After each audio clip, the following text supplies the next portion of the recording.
Before George Clooney and Brad Pitt made heists look cool in Ocean's 11, British filmmakers were already turning robbery into an art form and a comedy. From clever capers to bumbling criminals, these films mixed suspense, wit, and charm to create the blueprint for modern heist movies. Some flew under the radar, others became cult classics, but all of them share one thing in common. They proved that stealing can be stylish and funny. Today, we're counting down 10 British heist comedies that inspired Ocean's 11, the originals that turned crime into cinema gold. The Lavender Hill Mob, 1951. If you think heists are all fast cars and explosions, think again. The Lavender Hill Mob is where British charm meets criminal genius. This Ealing Studios gem stars the incomparable Alec Guinness as Henry Holland, a quiet, seemingly unremarkable bank clerk with a secret obsession: stealing gold bullion. But this isn't a story of flashy gangsters or high-speed chases. It's about meticulous planning, unexpected complications, and the hilarity of ordinary people caught in extraordinary situations. Holland's plan? Smuggle gold out of London by melting it down into miniature Eiffel Towers. His partner in crime? A lovable, bumbling accomplice played by Stanley Holloway, whose comic timing turns every simple step into a source of tension and laughter. From sneaky disguises to almost getting caught at the most inconvenient moments, the film balances suspense with quintessentially British wit. What makes the Lavender Hill Mob stand out isn't just the clever plot, it's the way it humanizes its criminals. Holland isn't a hardened gangster. He's a man who dreams big and takes risks with meticulous care, all while evading the rigid order of post-war society. Every scene drips with charm, irony, and the sort of humor that influenced countless heist films, including the slick style of Ocean's 11. Fun fact, the film won the Academy Award for Best Original Screenplay, cementing its place as a cinematic classic. Its influence is everywhere: the calm, intellectual mastermind, the comic sidekick, and the perfectly executed theft are all tropes that would later define modern heist cinema. In short, the Lavender Hill Mob proves that a great heist doesn't need guns and car chases. It just needs brains, timing, and a little bit of British mischief. The Lady Killers, 1955. Before Ocean's 11 made slick sophistication the standard for heists, The Lady Killers was quietly redefining the genre with dark comedy and British eccentricity. Produced by Ealing Studios, this classic stars Alec Guinness once again, this time as Professor Marcus, a charmingly sinister mastermind plotting the perfect heist. The premise is deceptively simple. A group of criminals rents a room in the home of an unsuspecting elderly widow, Mrs. Wilberforce, claiming to be musicians. Behind the polite facade, they're planning to rob a railway company of a huge sum of money. But the brilliance of the film isn't just in the scheme. It's in how ordinary life collides with criminal intent. Every mundane household moment, from tea time to fixing a pipe, becomes a source of tension and comic gold. The ensemble cast is extraordinary, each character a caricature of criminal incompetence. The stoic leader, the nervous henchman, the overconfident brute. Yet Guinness's Professor Marcus elevates it all with calm menace and impeccable timing. The humor comes not from over-the-top action, but from clever dialogue, ironic situations, and the gradual unraveling of their carefully constructed plan. The Lady Killers also explores moral ambiguity in a uniquely British way. While these men are criminals, the audience can't help but root for them, even as their hubris leads to comic yet inevitable downfall. The film's ending is a masterclass in irony, cementing its status as a blueprint for future heist comedies. Influence. Every clever plot twist, every blend of suspense and comedy, and even the criminal in disguise trope echoes in modern heist films. The Lady Killers proves that a heist doesn't need car chases or explosions, just brilliant writing, unforgettable characters, and that quintessentially British wit. Fun fact, the film's darkly humorous take on crime so captivated audiences that it inspired a 2004 remake starring Tom Hanks, though many argue the original's charm is impossible to replicate. Topkapi 1964. Imagine a heist set against the exotic backdrop of Istanbul, full of style, charm, and comedy. That's Topkapi. Directed by Jules Dassin, this British-American caper follows a group of clever thieves plotting to steal the priceless emerald dagger of the Ottoman sultans from the Topkapi Palace. What makes Topkapi stand out is how it balances tension and humor. The heist itself is intricate, relying on disguises, timing, and acrobatics, while the characters' quirks and mishaps keep the mood light. Think of it as a blueprint for later films like Ocean's 11, where charm and wit are just as important as the crime. The ensemble cast, including Melina Mercouri and Peter Ustinov, adds charisma and comic timing, making every twist and turn entertaining. The film also stands out for its visual flair, sweeping shots of Istanbul, playful camera work, and inventive sequences that emphasize the ingenuity of the criminals. Top Copy isn't just a heist movie, it's a masterclass in combining suspense, humor, and elegance. It shows that a successful robbery on screen isn't only about action, but about personality, clever planning, and a dash of mischief. The Pink Panther, 1963. When you think of stylish, laugh-out-loud heist comedies, The Pink Panther immediately comes to mind. Directed by Blake Edwards, this British-American classic introduces audiences to the bumbling Inspector Jacques Clouseau, played by Peter Sellers, whose antics turn a sophisticated jewel heist into a riot of comedic chaos. The story revolves around the theft of the priceless Pink Panther diamond, a gem so legendary that everyone from seasoned thieves to bumbling detectives gets involved. What makes the film unforgettable isn't just the heist itself, but the way Clouseau's clumsiness and misunderstandings unravel the plan, blending clever crime plotting with slapstick humor. The film's mix of suspense, elegance, and comedy set the stage for countless heist films to follow. Its stylish European settings, iconic musical theme by Henry Mancini, and quirky supporting characters created a template for the playful, ensemble-driven heist narratives seen in films like Ocean's 11 decades later. Beyond the laughs, The Pink Panther captures a certain charm. The allure of high-stakes theft, the thrill of near misses, and the delightful unpredictability of human error. It proves that in a heist, sometimes the biggest risk isn't the crime. It's the detective trying to stop it. The Great St. Trinian's Train Robbery, 1966. If chaotic hijinks and audacious schemes are your thing, The Great St. Trinian's Train Robbery is a must-watch. Directed by Frank Launder, this British comedy continues the mischievous adventures of the anarchic girls of St. Trinian's School, known for turning every plan into glorious disorder. In this 1966 sequel, the students stumble upon a daring train robbery plot and naturally get involved, though in ways that are entirely unpredictable and uproariously funny. From clever disguises to elaborate schemes, the film thrives on slapstick, witty dialogue, and chaotic group antics. The girls' mischievous intelligence combined with their complete disregard for rules creates a perfect recipe for comedic mayhem. What makes this film influential for later heist comedies, including the slick Ocean's 11-style capers, is its combination of ensemble plotting, clever twists, and a balance between tension and humor. Each character has a distinct personality, and their interactions heighten the comedy while keeping the audience invested in the outcome of the heist. Visually, the film delights with its exaggerated action sequences, clever set pieces, and the quintessential British humor that defined the 1960s. The train robbery becomes more than just a plot device. It's a stage for chaos, misdirection, and unforgettable comic timing. The Great St. Trinian's Train Robbery reminds viewers that in a heist comedy, charm, creativity, and chaos often matter more than planning and precision. It's a whimsical, energetic precursor to modern ensemble heist films that mix thrills with laughs.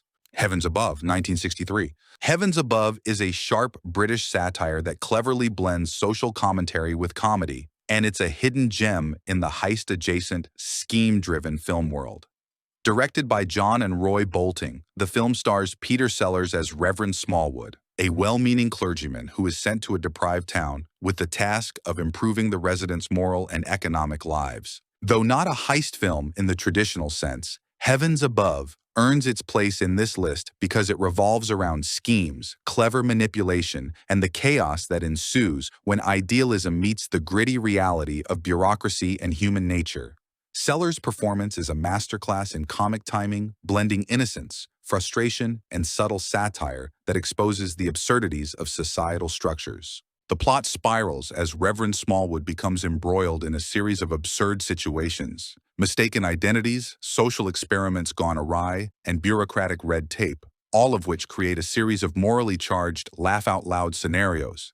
The schemes here aren't about money or theft, but about social engineering, turning everyday life into a battlefield of wit, charm, and manipulation. Visually, the film captures the feel of 1960s Britain, balancing understated set design with moments of exaggerated comedic chaos. The humor is dry, ironic, and distinctly British, with Sellers carrying the film through a combination of physical comedy and intellectual sharpness. Heavens Above influenced later ensemble and scheme-centered films by showing how a single character's cleverness and moral drive can destabilize an entire community, a thematic echo seen in later heist comedies where clever plans and chaos go hand in hand. It's a comedy that proves wit, timing, and social critique can be as entertaining as any traditional robbery plot. The Smallest Show on Earth, 1957. The Smallest Show on Earth is a charming British comedy that combines underdog spirit with clever capers, earning its place among the films that inspired modern heist and ensemble comedies. Directed by Basil Dearden, the film stars Bill Travers and Virginia McKenna as Peter and Peggy, a young couple who inherit a struggling, tiny cinema called the Bijou in the English countryside. The humor and heart of the film lie in its depiction of David versus Goliath ingenuity. The Bijou is dilapidated, barely running, and filled with quirky staff and eccentric patrons. Yet instead of giving up, the couple devises clever ways to save the cinema, from organizing inventive screenings to outsmarting greedy developers and rival cinema owners who want to take over their property. While there's no traditional robbery or heist, the plot revolves around clever schemes, resourcefulness, and cunning maneuvers that mirror the spirit of later caper films. The movie is infused with warmth, wit, and a distinctly British sensibility. Its humor is gentle yet sharp, relying on character quirks, situational comedy, and light-hearted satire of commercialism and bureaucracy. Every scene emphasizes teamwork, resilience, and clever problem-solving, traits that would later echo in ensemble heist films like Ocean's 11. Visually, the film captures the cozy, slightly run-down charm of the small-town cinema and its eccentric world, making audiences root for the underdogs.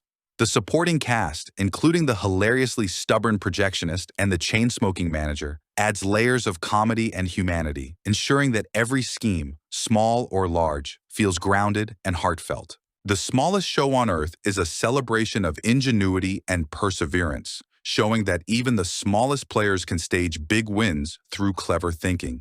Its influence on ensemble caper storytelling lies in its heart, humor, and creative plotting, proving that clever schemes don't always need a safe to crack or a vault to open to be memorable. Two-Way Stretch, 1960. Now this is where British comedy truly meets the art of the heist. Two-Way Stretch, 1960, directed by Robert Day and starring the incomparable Peter Sellers, is one of those films that defines the phrase criminally underrated. It's clever, cheeky, and irresistibly British, the kind of movie that proves a perfect plan can go hilariously wrong in all the right ways. The story follows a group of prisoners led by the smooth-talking Dodger Lane, Peter Sellers, who hatches a genius plan to commit the perfect crime while still behind bars. The scheme?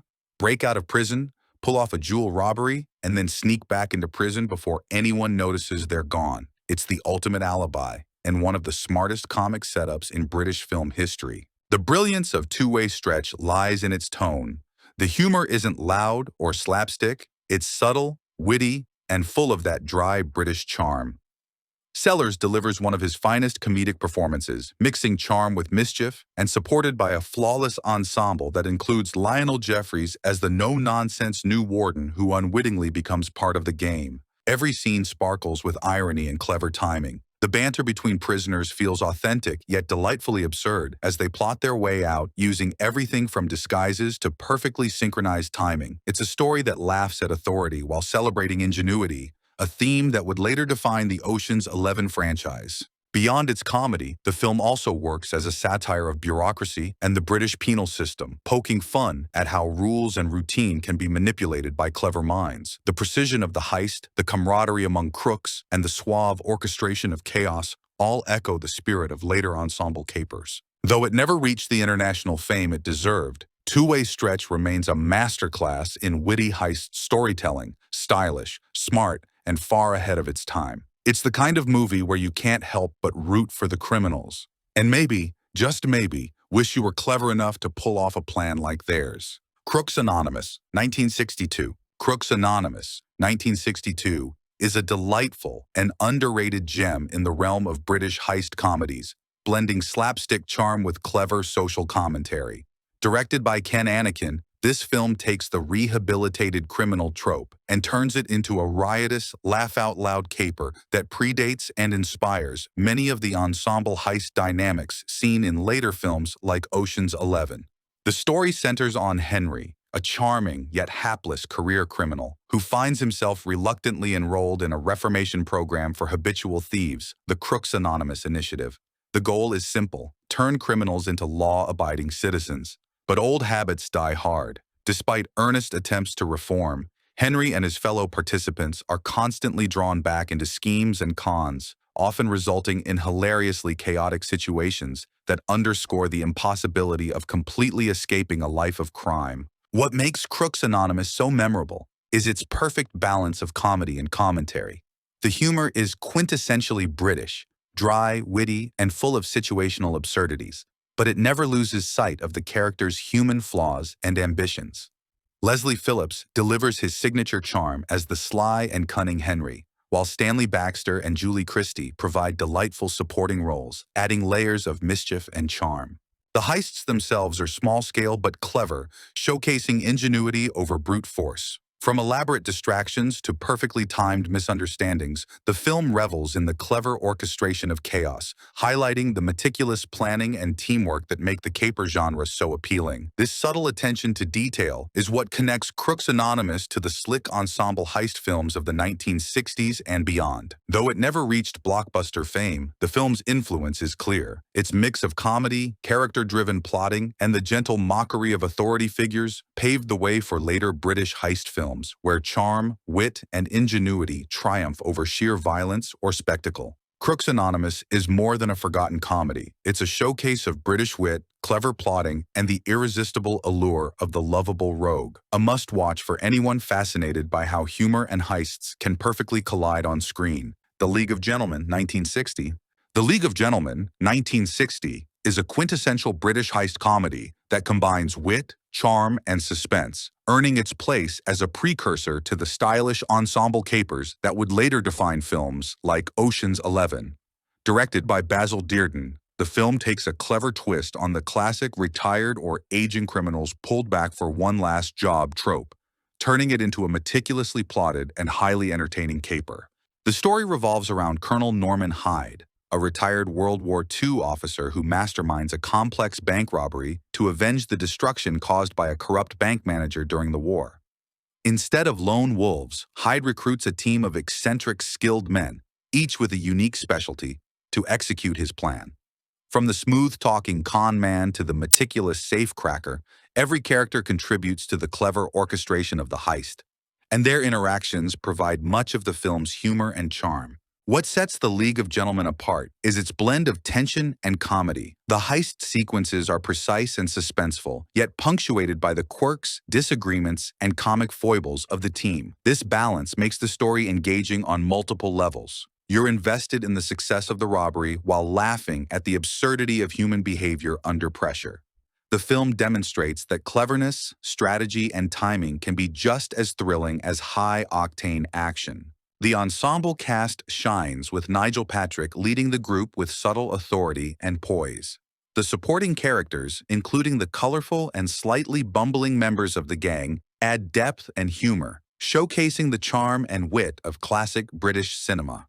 Cinematography and editing further enhance the tension, keeping viewers on the edge of their seats as the intricate plans unfold. Though not as widely known today, The League of Gentlemen significantly influenced the heist genre, particularly the use of ensemble casts and the one last job narrative that became a hallmark of modern heist films. Its combination of meticulous plotting, humor, and character-driven storytelling makes it a timeless classic. The League of Gentlemen is essential viewing for fans of clever capers and British cinema, a masterclass in how brains, charm, and a touch of mischief can orchestrate a perfect crime. And there you have it, 10 brilliant British heist comedies that laid the groundwork for the slick, star-studded capers we know and love today. From the meticulously plotted schemes of Topcopy to the charming chaos of The League of Gentlemen, These films prove that British wit, clever storytelling, and a touch of mischief can turn even a robbery into pure cinematic fun.